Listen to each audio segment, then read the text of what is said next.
Welcome in everyone to a new episode of Who's Together podcast. We're doing things a little different this week. As you can see, Quinn is not here, but we have a special guest, Coach Mox, the newest sixth head coach of Virginia's women's basketball program. I'm so happy to have you on our podcast. So happy to finally get to talk to you a little bit and share and talk more about this program that I got to grow up in and that you now will be leading. So how are you doing, Coach Mox? How have you settled in Charlottesville so far? Charlottesville has been great. I couldn't have asked for a warmer welcoming. Everybody here is so excited about women's basketball and just excited about, myself and my family. So it's been an awesome transition for me. Yeah. And when you were announced, or when it was announced that you would be the newest head coach, you received immediate love, I would say, from the UVA alum family. Don Staley, Debbie Ryan reached out. Even Tammy Reese over in Rhode Island, Michigan State head coach reached out as well on social media. How have you been welcomed in the college women's basketball space? Obviously, you are a new head coach, during the pandemic year, I would say. So how have you been welcomed so far, not only from, whether it be alums, but, even coaches you have coached against? Yeah, I mean, I think everybody's kind of welcomed me. I've obviously been doing this for 17 years now, and this is my fourth year being a head coach, so it's not super new. But at the same time, I've met a lot of people, have a lot of colleagues, people that we lean on each other for different things, and I think a lot of people have a lot of respect for me, just like I have a lot of respect for a lot of coaches. So I don't, everybody was excited for me, for myself and my family to get this job and to be able to be doing this in my hometown state is great. So I've had nothing but support, and I think people are definitely wishing us well. Yeah, so Herndon, Virginia, correct? Is that how you Herndon, yes. Herndon, Virginia, is where you are a native of, and first African-American female head coach at Missouri State, where you came from, and second at the University of Virginia. So I'm curious on how your identity is a part of what you do on a daily, obviously with a team predominantly Black women, how you are, advocating for your players, not only here, but in your previous spaces as well. To just, allow them to understand, things happen in this world, but you can be a center and a space for them to be themselves unapologetically. How do you navigate that space, I'd say? Yeah, I mean, the biggest thing I try to do, is just empower the next generation, obviously male and female, but, just pertaining to female, especially African-American female. I think, everybody says it a lot, representation matters. So just being a role model and a mentor for them is a big reason why I coach anyway. But, at Missouri State, when I was there, obviously, like you said, first ever African-American female head coach at any sport in the history of the school. That was a lot of, obviously, responsibility. People asked me, was it pressure? How did I feel? I never felt like it was pressure. I just felt like it was an opportunity. That's a very conservative area. And, with the social and racial injustices that we've been facing, period, but then also just it reaching a height during the George Floyd and all that during the pandemic. I thought it was important to just get out into the community a little bit more and just open some closed eyes and help bridge the gap. And so that's what I did. And that's what we did as a program there. And I just want to continue that work here. So we have some players on our team that's very passionate I'm passionate about getting out in the community and, promoting unity and equality and things like that. And helping people understand that, African Americans matter just as much as anybody else. And, I definitely want them to continue to use their voice and be, a light to our community, and then that can be a light to the next community, the state, the country, and just continue to move that way. But, eventually I want people to see me as just a coach, just a mother, just a wife, rather than the first African-American female coach or the first African to do this or whatever it is. Yes, I'm always going to represent for, women of color, people of color. Definitely. I'm very prideful in that. But I do want us to get to a point in society that we just recognize people for their talents or just for their soul, for their character, things like that. So that's my goal. And I hope to just continue to empower our student athletes, and then just any student athlete or young person that I come and encounter with, just to use their voice to affect change positively. Totally. And you come from a lot of success over at Missouri State, and your previous schools at Missouri State.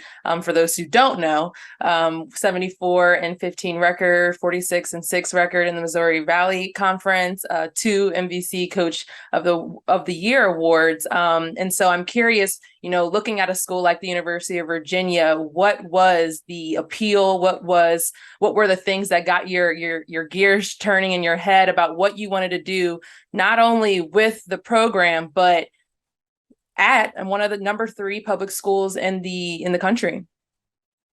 Yeah, well, being a Virginia native, my vision of UVA women's basketball was back when Dawn Staley was here, Debbie Ryan, obviously, Wendy Palmer, Tammy Reese, all those great names, or even before that, Val. There's so many people that have come through and worn this jersey and done great things here. This program was in the forefront of the country, Final Fours, Elite Eights, things like that. So when I was growing up, that was my vision of it, obviously in academics.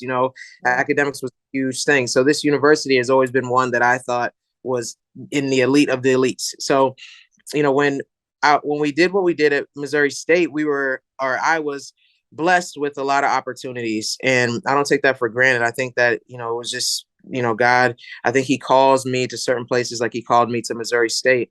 And so I'm a God-fearing woman. I just prayed about each opportunity. And this was actually before UVA became, available or open. And I just wasn't feeling those other ones. I was like, I don't think that's where I'm supposed to be. And then when UVA opened up and Carla called me, I mean, again, like I knew resources, facilities, history, things like that. It's like in a recruiting hotbed. I knew I could be successful there. But Carla Williams, her vision for the athletic department for the women's basketball program and just her leadership was one that I knew that I could thrive under. And then, just looking at some of the players on the team, there was some talent there. I knew I could recruit here. And then being home was like the icing on the cake. In my profession, you don't always get to, do what you love in your home state, and I'm pretty close to home. So having my family, my extended family, just be able to come and watch me do what I love was really important. And my son to grow up with all his cousins. So it was just a win-win all around for me. And, I've been out in the Midwest for a long time, Missouri State, Michigan State, Indiana, just bouncing around. So to come home and do this was a blessing. Yeah. And I mean, I don't think people who aren't around Carla really understand her essence, her presence, even when she may not necessarily be in the gym, her support for alums, whether they were there when she wasn't yet. But can you just talk about the support of or maybe not the support, but can you talk about what it means to have the support from an athletic director? I'm not sure if you've been in other instances where you might not have had that exact experience, but for someone, again, that looks like you and in a space where there aren't many, how has that been during the transition more than anything? It's been great. Carla is phenomenal. I mean, if you talk to her, you feel her presence right away. She is just a strong, powerful woman, confident, walks with confidence, articulate, great leader, knows how to be successful, knows what greatness feels like and looks like. So having her at the helm has been awesome, and also she played basketball. She coached basketball on the women's side. So she understands, she's a hooper at heart. So that's really cool because I'll just, we'll just text or talk about, like we had a couple scrimmages and I'm talking to her about stats and things like that. And just being able to talk to her in that manner has been awesome. Obviously, women's basketball is in her heart, so she has a special place for that and just wants, this program to get back to the heyday. So yeah, I have a lot of respect for her. She's been nothing but supportive, and she's been, allocating resources and things that she can, as much as she can, to help us build this program back. So she wants to see what UVA women's basketball get back to where everybody knows it can go. And so do I. But I just, I can't say enough about her. I think she's a tremendous leader. Yeah, love her. I love that lady. Oh. So talking about the squad a little bit now, you looked at them, you have players that you can build around that might have gotten you excited early on, right? What has the avenue looked like for you to get them on, the same page as you of what you want this program this year to look like, and also learning them as individuals? How do you do that? Yeah, obviously I'm competitive. I want to win. That's the only way I know how to do it, to be honest. but the fundamental reason why I coach is the mentorship piece and the relationship building and watching these young people evolve and become, successful women in society outside of basketball. So even if you want to go play pro and you want to do all that stuff, we can get you there. But I want to make sure that you can be an independent, successful person once you leave us.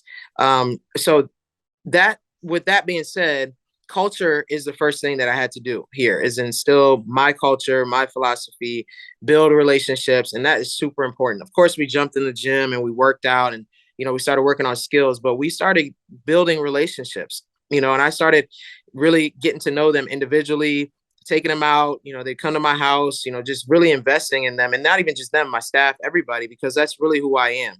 And so that was the first thing I wanted to do. And they bought into the culture. They bought into my philosophy and all that stuff. They started getting better on the court. So I was just really excited, the first day I got here, because I didn't really follow too much last year, but I knew, UVA only won 5 games. So I thought, okay, there's probably not that much talent there. I've got to kind of rebuild everything, which I do have to rebuild. But when I got here and got into the first workout, I was like, oh, we got something to work with. I was really excited about the talent level and just how hungry and how hard they worked, because a lot of times when you come into situations like this, yes, you have to change the mentality to like a winning mentality, and you have to like set the standard and all that. But you have to get kids to work hard and give energy and effort. And they really bought into that from day one. So it's been really awesome, coaching them, because now we get to work on tactical things because they're just bringing the grind every day. Yeah. But that starts with culture, like I said, and just, I always believe that people say, oh, it's just tough love, suck it up. I'm one of those people that reverses that. And I say, love tough. So if you build like a genuine foundation of like love, respect, loyalty, a safe place, no judgment zone, things like that, where people genuinely feel like you have their back and they genuinely feel like their sisters have their back, then kids and people thrive in that atmosphere, and it makes adverse times that much easier to get through. So culture wins, and that was the first thing I wanted to instill. Yeah. And talking about the team some more here, is there a newcomer who might have surprised you in the first couple of weeks of practice, someone who has kind of taken a leap that you're excited about this season, seeing them be able to perform out on the floor exactly what they've been working so hard on during this offseason? Yeah, I think honestly, I could probably go through all 11 players. I wouldn't even I think everybody has grown leaps and bounds. Do we still have a lot to work on? Yes, it's still early. Even though the season's starting, soon, you're going to continue to grow and evolve throughout the year. Yeah. But I think everybody's stepping up. Honestly, I think Kaden Lawson, she's been phenomenal, and she's just really accepted the role that we have her in, and she's grown a lot. I think, some of the newcomers, I guess you say, Alexia Smith, I think she's been doing great. She didn't really have a big role at Minnesota, and she's come here and really thrived, and how we're getting her better and just positioning her to be successful. I think she's another one. But everybody pretty much, you can go down the line here to Sam Brunell, to Carol Miller, to, Tay, Taylor Valladay, Cameron Taylor. Everybody there in London, all of them, they are really playing really good basketball right now. I think we got to keep getting better, but Cam is just, Cameron Taylor's, her story is just so empowering, and the way that she's bounced back and the type of basketball she's playing right now is pretty impressive. Our first years, they're doing well. So I'm proud of everybody. I think we're working really hard, and they bought into that piece of it. And, I just want us to continue to buy into that and just, let the fruits of our labor, carry us. But I'm really just proud of everybody. That's what's up. And I have to imagine that, you brought your entire coaching staff, right? Or was it everyone from your old team? Yeah. So I imagine that they are in their ears as well with the same message. They know your style of coaching. They understand your vision, I'm sure. And I'm curious just what went into the decision to bring the whole gang. Yeah. So I brought my 3 coaches, and I brought my strength coach. I think, they're good young coaches. I think that they're great people. They truly are family to me. I've known them for years. And I think that they're, good coaches, so my thing is, I need people that buy into my philosophy, my style of play, my culture and all that, and then can go defend it. And that's what they do. And I think that's really important. So when players are talking to them, they're getting one message. They're getting a message as if they were talking to me, and they're getting loved the same way as if they were talking to me. And it just kind of trickles down from there. So it's just really important when you can have that kind of continuity and trust and loyalty. It's a no-brainer for me. Yeah. And identity is something that I think, UVA teams in the past have struggled with. And, you are someone who has been known at Missouri State, be one of the best rebounding defensive teams in the country, flat out, not just in the Missouri Valley Conference. And so I'm curious to know, what will this UVA program or this team this year, what will be their backbone? What will they be able to stand on night in and night out, despite if the ball's going through the hoop or not? Yeah. I want it to be defense and rebounding as well. But we're working on it. Getting there. But that's what we talk about. That's what we spend a lot of time on, defense and rebounding. To me, those are controllables. That's heart, that's effort, that's understanding the game plan. So I hope that's what we display, but also how fast we play, particularly offensively, make or miss. We want to push that ball. And so we want to play with a lot of pace and a lot of physicality on both sides of the ball. So give ourselves extra opportunities to make baskets by rebounding and also by playing fast. So hopefully that's what we see, transition game and defense and rebounding. Yeah.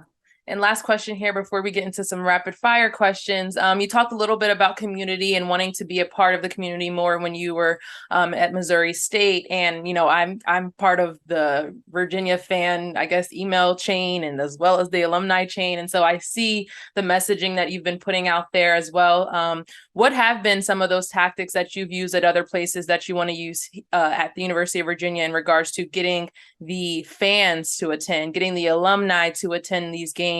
And just making it, the family culture that you feel on campus, but might not necessarily be able to feel when you're in other places of the country. Yeah, I mean, I think being accessible is probably one of the best things. I try to personally reach out to as many alums as I can. I try to do open practices, Zooms. We've done a few of those. And then also bringing our players and our coaching staff into it so that everybody can kind of feel us, feel our spirit, get to know us a little bit better. Because I think that helps, bring people in because they feel like they know me, they know the players, they feel welcome, things like that. So I just think being accessible and available as much as we can, but then also putting on open events where people can come and see what we've been working on and in person, face to face, and have a little bit more sense of what's going on here and just wanting to be a part of it, but then also we'll have promotional things that we do, more incentives to help, get fans, and marketing is working on some of that stuff. And we're trying to show up different places, different events, get out in the community, speaking engagements, get our players out. Our players have been doing a great job in the community, touching schools, local schools and things like that, children's hospitals, all kinds of stuff. So trying to do our part. We want to be a part of this community, want this community to feel like they're a part of us. And, being accessible, I think, is the biggest thing. Dope. Okay. So rapid fire questions. Hopefully, sometimes I'm like, oh, I want to know more about that. So I might ask about a story or two, but rapid fire questions. On and off day, when it's just you and your family. I know you talked about being a family person. What's your favorite thing to do as a group, you and your family? Anything with my son, honestly, and my husband. Can't leave him out. But I mean, today it's trick or treating. That's why I'm talking to you from home, because I ran home to get him all together. But honestly, if we take my son to the park, it's a great day for me. Okay. And Faye, have you had the best meal, I guess, in Charlottesville? Oh, the best meal. What is that place called? Aberdeen Barn, I think it's called Aberdeen Barn. It's a steakhouse. Okay. Oh, okay. I don't think I have that. Yeah. Broke college student, so I don't know. It's pricey now. Pricey. Okay, hold on. Let me give you another one that you might have gone to. Sedona. Oh, every time my parents were in town, we're going. There you go. Yeah, it's behind barracks. Yep. Let's see. Your favorite thing to do with the team off the court? Play games. We do a lot of games, like the show Wild 'N Out. Have you heard? Yeah. So take some of the games and play games off of that, or we just take like minute to win it games or anything like that. So just spending time and playing games, I think it's really fun. Yeah. So what was the first game that you've been able to attend outside of, obviously basketball hasn't started yet, but other teams that you've gone and supported? Do you remember your first one? First one, volleyball. I Okay. think first one and football. Gotcha. Actually, first one was right when I got hired the day before my press conference. Tony Bennett, men's basketball, was in the WNIT last season. So Ah, yeah. okay, okay. And have you gotten any gems from Tony Bennett? Because I know that he doesn't say much, but when he does, he usually has something to say that you can hold on to. Yeah, no, we talk a lot. I've gotten a lot of gems from him.